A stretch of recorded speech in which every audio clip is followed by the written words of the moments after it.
Hi guys, it's Miss Sarah. Are you ready for week 3 of Wacky Science?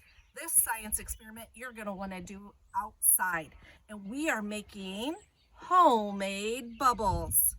Did you know that you can make bubble solution if you run out of your store-bought bubbles? You can make it with just a few things from home. Isn't that cool? So here we go. We're going to make a bubble solution. I will post the recipes in the comments so you don't need a pen or anything to write it down right now. So in a bucket or a bowl or any type of bigger container, you want to mix in 2.5 cups of water. There's 2 cups. There's a half a cup. That's 2.5 cups of water and a 1/4 cup of light corn syrup. This is partially why you want to do bubbles outside, because corn syrup is sticky. It's kind of like pancake syrup. Cannot use pancake syrup though to make your bubbles. So a 1/4 cup of light corn syrup. And we're gonna stir that so that the water and corn syrup mix. And then you need dish soap, and you are going to do a half a cup of dish soap. Here we go. Mine just happens to be blue. You can use any color. This one I got from the Dollar Tree, and it works just fine. Any kind of dish soap, a half a cup.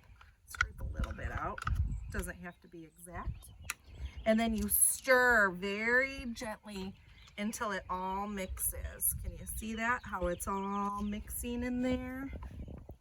So you don't want to stir too fast because you don't want a bunch of bubbles on the top. And you'll feel how thick the soap solution is. It's kind of cool. Okay, and then I let this soap solution sit for about 2 hours. I tried it where I've used it right away, and it does work, but I feel like if you let it sit an hour or 2 or even longer, the bubbles work a lot better. I'm going to set this aside because I have bubbles that I've already made, and I'm going to show you. Here's where our experiment comes in. This batch right here is just like the batch that I made with the corn syrup. My fingers are super sticky. This batch was a little different. This one I used warm water, not cold water. I used sugar, and I dissolved the sugar in the water, and again the recipe will be below. And then I used a dish soap. Okay, so we're going to do an experiment to see which one works better. Which one do you think is going to work better? I have an old wand from a bottle of bubbles. I have my pipe cleaner, which you have in your bag. You also have 2 green straws and a big long piece of string. I threaded the two straws, and then I tied the string to make a circle. Okay, so we'll get to what that does, but it should look like this after you've made it. And I'm going to show you another cool bubble maker with a water bottle, an old sock, and a rubber band. Okay, so first off, like I said, the white string, you thread the 2 straws on, tie a nice knot there, and this is what it should look like. The straws become your handles. You're gonna make probably big bubbles with this one, right? Not small, big. You can use an old wand, or you can use a pipe cleaner to make a wand. All you do is you can make it into shapes if you want, but I am going to just make a circle. Okay, you can make a big circle or a little circle, and I'm just going to twist the one end of the pipe cleaner to make a circle like that. Okay, so let's try out our bubbles this way first. Here's the bubble solution made with sugar, water, and dish soap. Let's see. It's kind of windy, so it might be a little harder to blow. Plus, Miss Sarah's pretty bad about blow bubbles. All right, let's try again. Oh my, there was a bubble. Now let's try the one with the corn syrup, the recipe we made together. Oh, I definitely do not have the art of blowing bubbles down. Oh man, just work. Let's try again. Oh man, Miss Sarah. There we go. Told you I'm not very good. And I think all those extra holes kind of get in the way. Now I'm going to try the bubble maker I made. Now the pipe cleaner is going to absorb some of that soapy water, okay? Let's see if it works. This was the sugar water. I don't know. I don't know if I like that way very well.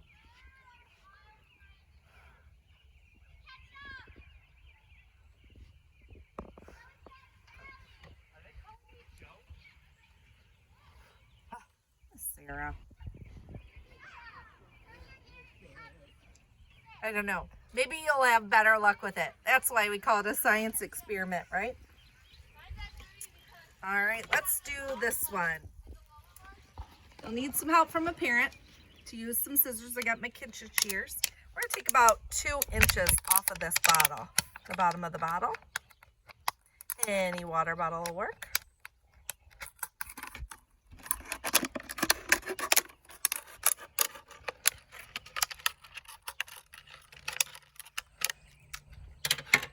And then you are going to take your old sock and loop it over the water bottle. If it bends in there, it's okay because you can fix it.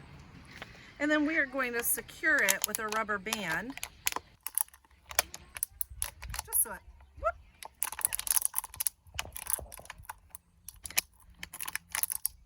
Okay, here we go. We will dunk. You'll take that cap off, okay? Because that's where you're gonna blow your bubble. And this is gonna be a bubble snake. Let's see what happens. Ooh, my cup is barely big enough. There we go. We're gonna dip it in.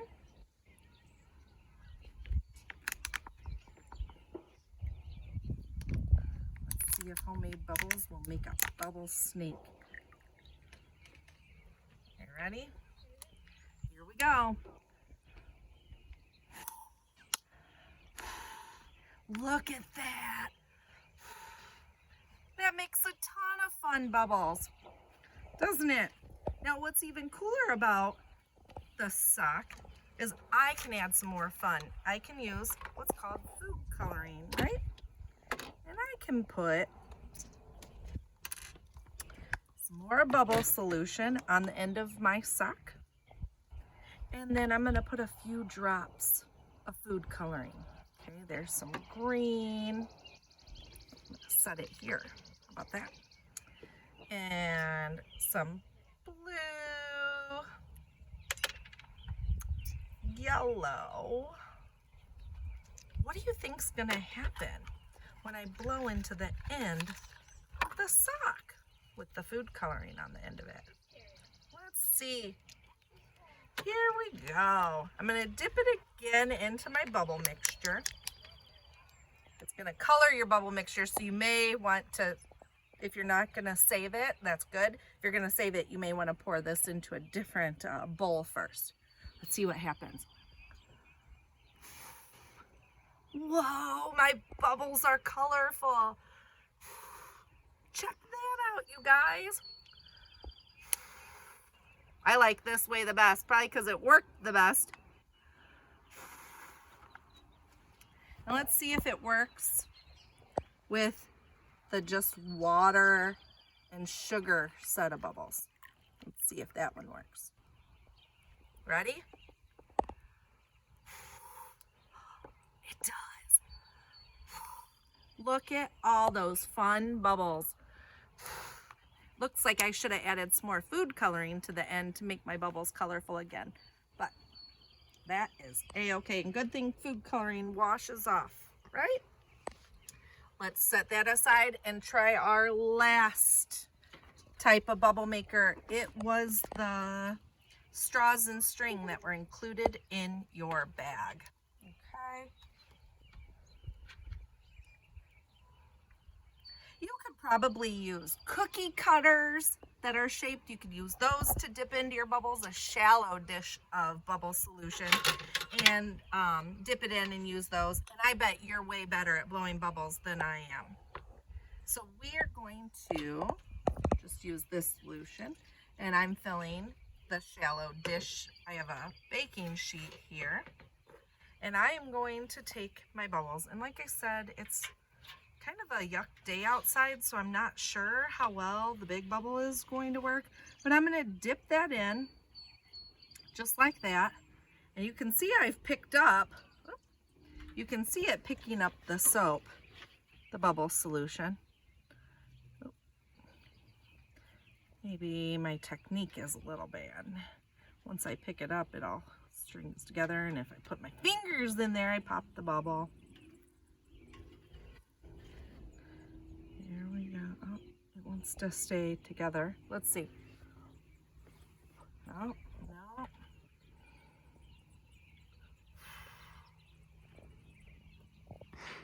I'm sure you guys are much better at blowing bubbles than I am. See how the strings, let's see if I can gently pull it apart. Ooh, it's staying.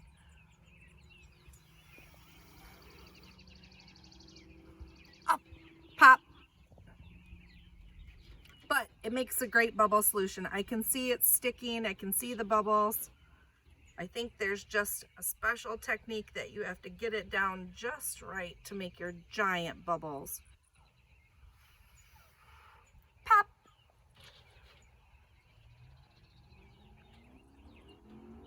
There it went. So exciting. I hope you liked Wacky Science this week with me. It's messy, but it was so much fun. And I want you to tell me in the comments which type of bubbles you made. The one with the soap, sugar, and water, or the one that included the corn syrup, and tell me which one you thought worked better and which one you liked the most, okay? I'll see you soon. Bye.